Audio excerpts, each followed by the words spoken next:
भाजपा की ओर से सीएम योगी ने जो बयान दिया लाल टोपी पर, वो तो दिया ही, लेकिन सपा सुप्रीमो ने जो रिएक्शन दिया है, वो भी कुछ कम आक्रामक नहीं है। अगर उन्होंने आपने उनकी वो पोस्ट देखी है, उन्होंने बताया है कि लाल रंग देखकर आखिर भड़कता कौन है। इस पर क्या कहेंगे आप? देखिए किरण जी, सबसे पहले तो मैं सभी पैनलिस्टों को अपना नमस्कार करता हूँ और आपको साधुवाद देता हूँ कि आपने मुझे इस डिबेट का हिस्सा बनाया है। देखिए, भारतीय जनता पार्टी और उनकी सरकार को हम्म। एक विशेष समुदाय से, एक विशेष जाति से, एक विशेष रंग से पता नहीं क्यों द्वेष है, नफरत है। मुझे ये समझ में नहीं आता। खासतौर से मैं योगी जी को कहूंगा कि वो तो एक संत हैं, उत्तर प्रदेश के मुख्यमंत्री हैं, उनका सम्मान है और एक ऐसे मठ से जुड़े हुए हैं, उसके प्रति भी लाखों लोगों की, करोड़ों लोगों की आस्था है, उसका भी सम्मान है। ये कितने बड़े हम्म। कद्दावर नेता और किसी रंग से, किसी विशेष समुदाय से, किसी विशेष जाति से क्यों द्वेष रखते हैं, ये इसका जवाब तो वही देता है। अब जहां तक बात हम्म। किया इन्होंने 12 से 17 की, तो भाई साहब अभिषेक जी हमारे साथी हैं, साथ में बैठे हुए, मैं उनका सम्मान करता हूँ।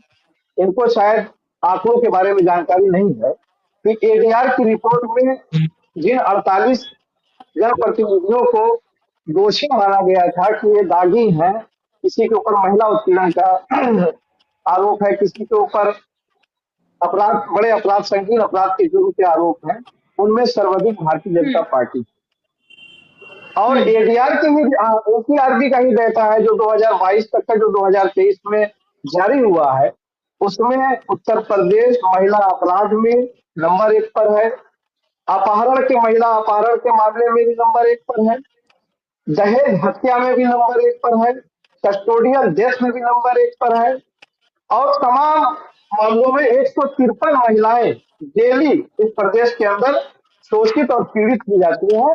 ये योगी का प्रदेश है। हम्म। और अभी मैं पढ़ रहा था कि रात हमीरपुर में नाबालिग बच्ची के साथ दुष्कर्म हुआ है। उसके बाद इटावा में अभी आज ही की डेट में हुआ है। गाजियाबाद में इनके विधायक नंद गाजियाबाद से कुमार भी मामला गुर्जर जी जी। जाते हैं। हाँ, नंद कुमार गुर्जर जी जाते हैं, अभी 3 दिन 4 दिन पहले की घटना है। वहां पर जाते हैं और वो कहते हैं कि हमारी पुलिस हमारी सुनती नहीं है और जब हम माननीय मुख्यमंत्री जी के लखनऊ के दरबार में ये मामला पहुंचाते हैं तो हमको बवाला विधायक हम्म। कह दिया जाता है। एबीपी का गूगल कर लीजिएगा, उनकी एबीपी की न्यूज पर ये उन्होंने कहा है, ये मैंने पढ़ा है अभी गूगल करके। तो जिस सरकार जी। में उनका अपना विधायक संतुष्ट नहीं है और महिलाओं के प्रति इतनी बड़ी संख्या में अपराध होता है। मैं डाटा देख रहा था, हम्म। 2020-21 में 49,000 कुछ घटनाएं महिलाओं के प्रति दर्ज हुई थी। फिर वो आंकड़ा 2021-22 में और बढ़ गया, 22-23 में और बढ़ गया। इस तरह से एक नरेटिव सेट किया जा रहा है कि समाजवादी पार्टी की हम्म। सरकार गुंडों माफियाओं की सरकार थी, जबकि उससे ज्यादा अपराध 2017 से लेकर के 2024 तक में इनकी सरकार में हो रहे हैं। हम्म। अब आ जाइए, आप विकास की बात करते हैं तो विकास के नाम पर भ्रष्टाचार हुआ है। अभी जौनपुर के अंदर जो जमीनें अधिग्रहित की गई थी फर्जी पेमेंट कराने के लिए, जिलाधिकारी ने पकड़ा। जो संविदा पे कर्मी रखे गए थे प्राइवेट, संविदा पे या हम्म। वो प्राइवेट थे, उनके खिलाफ तो कार्रवाई कर दी, लेकिन जो सरकारी कर्मचारी थे उनको केवल सस्पेंड जी। करके हटा दिया गया, उनके खिलाफ कार्रवाई नहीं की गई। अभी बलिया जी। में इनका दरोगा पकड़ा जाता है, वहां बरेली में दरोगा पकड़ा जाता है भ्रष्टाचार करते हुए। हम्म।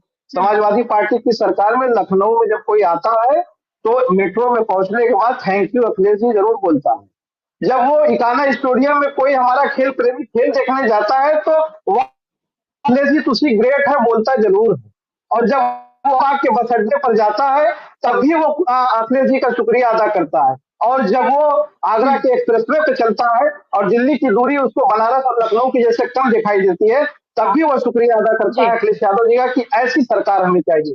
आज उत्तर प्रदेश में लखनऊ की धरती पर उतरने के बाद माननीय योगी जी का कोई ऐसा काम नहीं है जिसको उतरने के बाद देश की और प्रदेश की जनता ये कहे कि थैंक यू योगी जी, मैं आपका शुक्रिया अदा करता हूँ। विकास का काम माननीय अखिलेश यादव जी ने उत्तर प्रदेश की सरकार में करके दिखाया था, जिनको हम्म। विदेशों में भी सम्मान देने का काम किया था।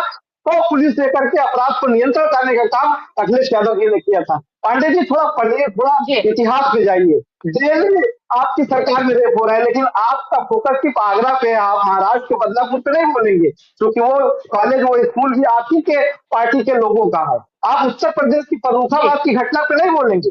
आप नैरेटिव सेट करेंगे टीवी पर बैठ करके अखबारों में कि उत्तर प्रदेश में अखिलेश यादव की सरकार गुंडे माफियाओं की सरकार थी। जरा आकलन करिए और सच्चाई को बताइए। नहीं, जनता आपको हमारे खिलाफ वोट देकर के 33 पे बैठा दी है और हमको देश की तीसरे नंबर की पार्टी बना दी है। अगर आपका यही जी आचरण रहेगा तो आप फिर दो दो में सिमट जाएंगे, लोकसभा के अंदर दो में सिमट जाएंगे, अगर यही आचरण रहा। अपने आचरण को सुधारिए। अगर जनता ने आपके ऊपर विश्वास किया है तो आप जनता के कार्यों को ईमानदारी पूर्वक कीजिए। आप कहिए कि हाँ, ये गलती हमारे हमसे हुई है, और लाल रंग देख करके और पीड़ित समाज को और बांटने की बात करते हैं आप आरक्षण देने का काम नहीं करते। 69,000 शिक्षक फर्जी शिक्षक घोटाले में हाईकोर्ट से नताल लगाने के बाद भी आप कहते हैं कि बटोगे तो कटोगे। आप तो खुद बांटने का काम कर रहे हैं जातियों के आधार पर। आप 27% आरक्षण अक्षर था, 100% लागू करके दिखा दीजिए। आप 22% आदिवासियों को, एसटी समाज के लोगों को 15% और आदिवासियों को दिखा दीजिए करके, मैं मान लूंगा, मैं जी आपके साथ रहूंगा। लेकिन आप जब इलेक्शन आता है तो वोट लेने के लिए, ध्रुवीकरण करने के लिए एक हो जाने की बात करते हैं, और जब उनके अधिकार देने की बात होती है तो आप कहते हैं कि बटेंगे तो कटेंगे नहीं। इस तरह की भाषाएं पब्लिक अब समझती है। आप देखिए, समाजवादी पार्टी ने पीडीए को धरती पकड़ के उतारा। अगर समाजवादी पार्टी ने पिछड़ा और दलित को सम्मान दिया है तो एक और अगले को भी दिया है।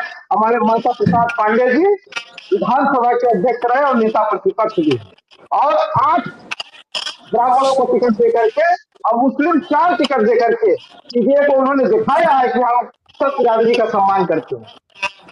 तो आप पीडीए ठीक है। पे उंगली अमित उठाते जी भी हैं। हमारे साथ जुड़े आप हुए हैं। जी आरक्षण, इसलिए आप आकलन करिए आप कहाँ खड़े हैं। जनता आपको बता देगी उपचुनाव में भी, और आने वाले जो 4 प्रदेशों में चुनाव, वहां भी बता देगी। आप जनता जनता सब देख रही है, जनता से कुछ छुपा नहीं है। ठीक है।